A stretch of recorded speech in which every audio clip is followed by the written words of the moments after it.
Hi everyone, I'm Sabi. In this video I'm going to show you how to use the full color range on the views. On this dashboard you can see two almost identical visualizations. The only difference is that the left one has the full color range and the right one has the default color range.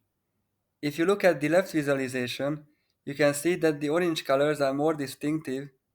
It is easier to spot the difference.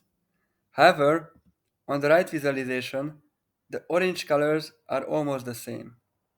Follow me and I'll show you where to find and how to apply the full color range.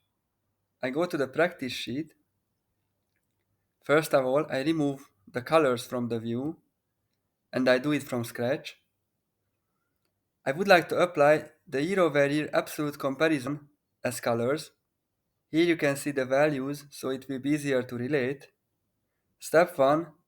I move this calculated field to the colors. Now you can see the default color range.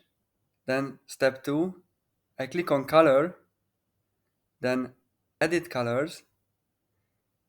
Here I tick use full color range and I go to advanced. I center the colors to 0 and if I click on apply, you can see the differences immediately. This is how to apply the full color range. I go back to the dashboard. You can see that the two views are now fully identical.